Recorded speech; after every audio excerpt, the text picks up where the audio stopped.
오늘 하나님께서 우리에게 주시는 말씀은 마가복음 8장 1절에서 10절까지의 말씀입니다.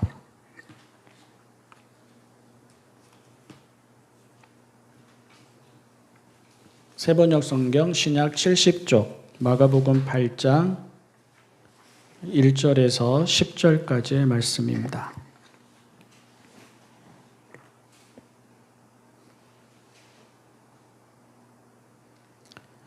그 무렵에 다시 큰 무리가 모여 있었는데 먹을 것이 없었다.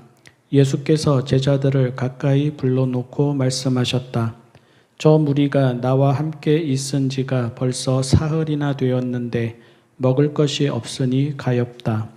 내가 그들을 굶은 채로 집으로 돌려보내면 길에서 쓰러질 것이다. 더구나 그 가운데는 먼 데서 온 사람들도 있다. 제자들이 예수께 말하였다. 이 빈들에서 어느 누가 무슨 수로 이 모든 사람이 먹을 빵을 장만할 수 있겠습니까? 예수께서 그들에게 물으셨다. 너희에게 빵이 몇 개나 있느냐? 그들이 대답하였다. 7개가 있습니다. 예수께서는 무리에게 명하여 땅에 앉게 하셨다. 그리고 빵 7개를 들어서 감사 기도를 드리신 뒤에 떼어서 제자들에게 주시고 사람들에게 나누어 주게 하시니 제자들이 무리에게 나누어 주었다. 또 그들에게는 작은 물고기가 몇 마리 있었는데 예수께서 그것을 축복하신 뒤에 그것도 사람들에게 나누어 주게 하셨다. 그리하여 사람들이 배불리 먹었으며 남은 부스러기를 주워 모으니 7 광주리에 가득 찼다. 사람은 4,000명쯤이었다. 예수께서는 그들을 헤쳐 보내셨다. 그리고 곧 제자들과 함께 배에 올라 달마누다 지방으로 가셨다. 아멘.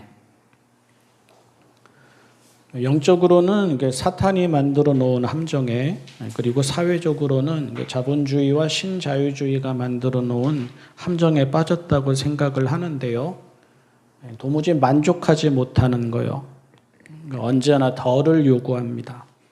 더 많이, 더 크게, 더 세게, 더 높게, 더 화려하게, 더 대단하게, 이런 것들이 오늘 우리 사람들의 욕망이자 불안입니다.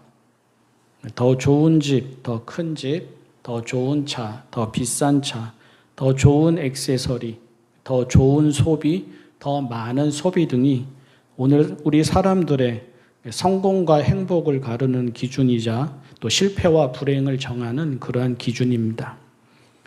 심지어 그렇게 되지 않으면 죄의식마저 갖게 되거나 또 열등감도 갖게 됩니다. 언제나 더라는 이 가치를 위해서 타인을 경쟁 대상이나 제거해야 하는 적으로 여기게 됩니다. 더 나아가서 자기 개발 또는 자아 실현이라는 이름으로 자기 자신과도 경쟁하면서 스스로를 채근하고 닥달합니다. 충분하다 여기거나 이제는 그만 혹은 이제는 되었다 여기면 그것만으로도 큰 잘못이라도 되는 것처럼 불안해합니다. 스트레스는 기본이고 조바심, 우울증, 분노, 공격성, 심지어 자살 충동 등에 시달리면서 살아갑니다. 심리학적인 조사 결과들을 보면 능력이 없는 사람들만이 아니라 능력이 있는 사람들, 소위 살아남은 사람들, 또 언제나 더라는 그 가치에 이른 사람들도 그러하다는 것이 나라를 막론하고 또한 세대를 막론하고 나타납니다. 그러니 욕망과 불안이 동전의 양면이고 성공과 두려움이 동전의 양면입니다. 풍요와 공허가 동전의 양면이고 살아남았다는 안심과 죽음에 대한 두려움이 동전의 양면입니다. 결국 인생에서 승자가 되는 길이라고 여기며 달려가고들 있지만 사실은 모두가 패자가 되는 길로 가고 있다고 해야 할 것입니다. 우리도 다르지 않을 것 같습니다. 양심껏 그리고 정직하게 물어봐야 할 것입니다. 얼마만큼 가지면 만족하겠습니까? 얼마만큼 이루면 만족하겠습니까? 얼마만큼 높아지면 만족하겠습니까? 얼마만큼 화려해지면 만족하겠고 또 얼마만큼 대단해지면 만족하겠습니까? 영생 불사라도 되면 만족하겠습니까? 항상 젊음을 누릴 수 있으면 만족하겠습니까? 신이라도 된 것 같으면 만족하겠습니까? 유발 하랄이라는 학자의 표현을 빌자면 그냥 사람에 불과한 호모 사피엔스로는 만족하지 못하겠고 신적인 인간을 칭하는 호모 데우스쯤 되어야지 만족하겠습니까? 처음 사람 아담과 하와는 우리가 잘 알듯이 하나님이 지으신, 하나님이 친히 예비해 주신 에덴 동산에서 지냈습니다. 생계를 염려하지 않아도 되었고 위협을 느끼지 않아도 되었습니다. 그런 그들을 넘어지게 한 것은 그래도 충분하지 않다는 마음, 그래도 만족하지 못하겠다는 마음이었습니다. 더 보암직하고 더 먹음직하고 더 지혜롭게 할 만큼 탐스러운 것이 그들의 눈에 아른거렸습니다. 그들은 하나님처럼 되어서 죽지 않는 것은 물론이고 그들의 눈에 따라서 선과 악이 정해지는 삶을 살고 싶었습니다. 그 욕망이 그들을 불행으로 이끌었고 불안으로 이끌었습니다. 오늘 읽은 말씀, 이 말씀에서 예수님은 떡 몇 개와 작은 물고기 몇 마리로 수많은 사람들을 먹이셨습니다. 광야의 만나와 같이 하나님이 사람들을 먹이신다는 표징이자 예수님 안에서 모두가 배부를 수 있다는 표징입니다. 거기에 있던 사람들이 받았을 위로, 또 부풀었을 가슴, 또 갖게 되었을 흥분 등이 이만저만이 아니었을 것입니다. 그런데 오늘은 초점을 좀 바꾸어서 이 말씀을 보고자 합니다. 이 말씀 어디를 보아도 이 말씀에 더는 있지 않습니다. 예수님은 더 많고 더 크고 더 세고 더 높고 더 화려하고 더 대단한 삶을 사람들에게 약속하지 않으셨습니다.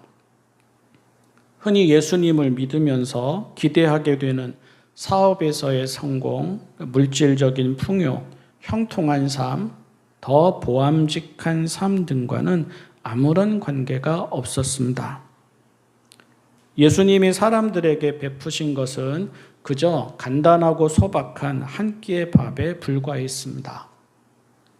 떡 몇 개와 물고기 몇 마리가 5성급 호텔의 메뉴로 바뀌지 않았습니다. 기도하고 눈을 떠보니까 그들의 눈앞에 산의 진미로 가득한 식탁이 차려져 있지 않았습니다. 2+1 한우 최고급 고기도 없었고 친환경 최상급 채소도 없었고 건강과 웰빙을 위해서 균형 잡힌 식단이 준비된 것도 아니었고 요즘 오마카세라고 하는 그들만을 위한 특별식이 준비된 것도 아니었습니다. 사람들은 그저 길에서 먹을 만한 소박한 한 끼의 밥을 먹었을 뿐이고 예수님은 그것으로 충분하다 여기셨습니다. 다음 끼니를 대비하지도 않으셨고 사람들에게 더 많은 무언가를 선전하시면서 그들의 내일을 부추기지도 않으셨습니다. 생명은 하나님의 뜻이 맞습니다. 그러나 번영은 시험이지 하나님의 뜻과 무관합니다. 들의 꽃의 아름다움은 하나님의 뜻이 맞습니다. 그러나 솔로몬이 입은 화려한 옷은 시험이지 하나님의 뜻과 무관합니다. 우리가 주님의 기도를 드릴 때마다 드리게 되는 일용할 양식은 하나님의 뜻이 맞습니다. 그러나 누가복음 12장에 나오는 부자의 가득 채운 곶감과 풍요는 시험이지 하나님의 뜻과 무관합니다.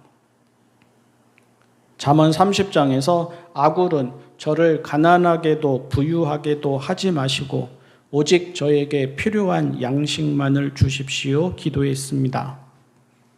우리 교회에서도 자주 듣던 기도이고 저 또한 매우 소중히 여기는 기도입니다. 신앙인의 기도입니다. 그리고 옳은 기도, 바른 기도입니다.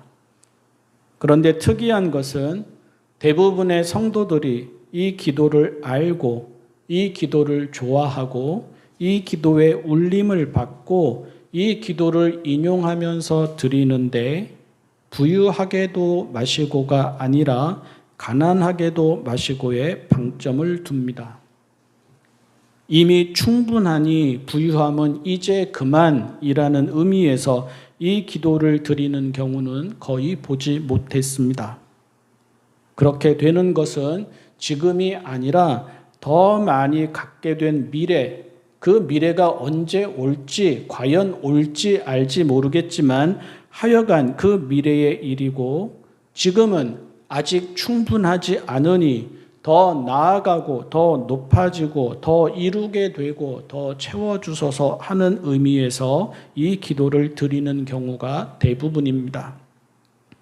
그래서 우리 모두가 정직하게 물어봐야 합니다. 누가 가난하고 누가 부유합니까? 우리는 가난합니까? 우리는 부유합니까? 아굴은 이 기도 이전에 허위와 거짓말을 저에게서 멀리하여 주시고를 먼저 기도했습니다. 무슨 말입니까? 언제나 덜을 바라면서 부유하게도 하지 마시고 기도한다면 그 기도는 거짓된 기도입니다. 세상을 경쟁, 성공, 풍요, 번영 등의 장으로 보고 육신의 정욕, 안목의 정욕, 이생의 자랑을 따라 살아가면서 부유하게도 하지 마시고 기도한다면 그 기도는 정직한 기도도 아니고 바른 기도도 아닙니다. 아굴은 배가 불러서 주님을 부인할까 하는 마음에 부유하게 마시고 기도하였습니다. 하지만 사람들은 예나 지금이나 아무리 많이 가져도 이제 그만이라고 하지도 않고 배가 부르다는 생각조차 하지 않기에 더 많은 것을 요구하면서도 아무렇지도 않게 이 기도를 드립니다. 부끄럽지만 오늘 교회들이 말하는 복음이 수익성을 홍보하는 사업 논리와 무엇이 다릅니까? 오늘 성도들이 사모하는 은혜와 복이 땅과 돈에 대한 욕망과 무엇이 다릅니까? 사실 성경에서 언제나 더 이것을 가장 직접적으로 그리고 가장 분명하게 약속한 이는 사탄이었습니다. 아담과 하와를 그렇게 부추겼고요. 가나안 땅에 들어간 이스라엘을 그렇게 부추겼습니다. 그리고 예수님께도 광야에서 더에 대한 약속과 성취만이 하나님의 아들임을 드러내는 길이라면서 예수님을 시험에 빠뜨리려고 하였습니다. 그래서 성경에 나오는 사람들은 하나님을 믿으면서도 선악과를 따먹고 하나님을 믿으면서도 바알을 숭배하고 하나님을 믿으면서도 예루살렘 성전의 화려함에 정신을 빼앗기고 하나님을 믿으면서도 번영신학, 기복신앙을 선전합니다. 마크 맨슨이라는 미국 작가가 우리나라를 여행하고는 세계에서 가장 우울한 국가를 여행했다면서 유튜브에 올렸습니다. 대한민국이라는 나라는 불안, 우울증, 알코올 중독 등의 비율이 믿을 수 없을 만큼 높고 자살률도 매우 높다고 하였습니다. 그리고 그 원인을 지나친 경쟁에서 찾았습니다. 잘하는 것을 더 잘하도록 강요하고 최고의 결과를 내기 위해서 경쟁을 붙이고 감시를 하는데 이것이 또 결과를 내는 데에 효과적이고 발전의 동력이 되었다고 하였습니다. 하지만 그는 이런 것이 우리나라가 자본주의와 유교에서의 단점만 받아들인 결과가 아닌가라고 물었습니다. 그런데 우리나라만이겠습니까? 마이클 샌델의 공정하다는 착각이라는 책을 읽어보거나 유럽에서 연구된 신자유주의에 대한 책들을 보면 어디서나 비슷합니다. 아이러니하게도 상류층의 사람들도 똑같은 가치와 흐름에 휘둘리고 똑같은 증상과 똑같은 병리를 겪습니다. 결국 같은 문제입니다. 오늘 사람들이 이렇게 우울한 것도, 오늘 사람들이 이렇게 불안한 것도, 오늘 사람들이 이렇게 화를 많이 내는 것도, 오늘 사람들이 이렇게 공격적인 것도 삶의 구원을 더해 두기 때문이 큽니다. 아담과 하와를 유혹하고 예수님을 시험한 사탄의 부추김이 우리 사람들을 있는 그대로의 자유와 구원을 실패인 듯 낙오인 듯 여기게 하기 때문입니다. 끊임없이 채워야만 하는 삶으로 계속 몰아대기 때문입니다. 그래야만 살아갈 수 있을 듯 때로는 욕망으로, 때로는 불안으로, 때로는 비교로 우리를 흔들어대기 때문입니다. 가만히 물러나서 정직히 돌아봅니다. 우리는 무엇을 기대합니까? 그리고 기대하는 그것을 우리가 이루게 되면 우리는 자유와 행복과 평화에 이를 수 있습니까? 예수님을 믿는다면 부정할 수 없는 사실이 있습니다. 성경 어디에서도, 복음서 어디에서도, 또 예수님을 만난 신약의 어느 책에서도 예수님은 더 많은 것에 의한 구원을 약속하지 않으셨습니다. 예수님은 끊임없이 더를 요구하는 세상에서 있는 그대로의 자유와 자족하는 평화로 사람들을 초대하셨고 오늘도 우리를 초대하십니다. 기도하겠습니다. 사랑의 하나님 아버지, 저희의 아주 많은 것이 언제나 더의 유혹은 아닌지 돌아보게 하여 주십시오. 저희의 피로, 저희의 무력감, 저희의 분노, 저희의 짜증, 저희의 두려움, 저희의 불안 등이 언제나 더의 함정에 빠져 있기 때문은 아닌지 돌아보게 하여 주십시오. 소유와 외모로 구원을 얻으려고 하지 말게 하여 주십시오. 예수님의 말씀을 제대로 보고 제대로 듣게 하여 주십시오. 있는 그대로의 자유와 자족하는 평화를 구하게 하여 주십시오. 행복하고 싶습니다. 행복하게 하여 주십시오. 예수님의 이름으로 기도합니다. 아멘.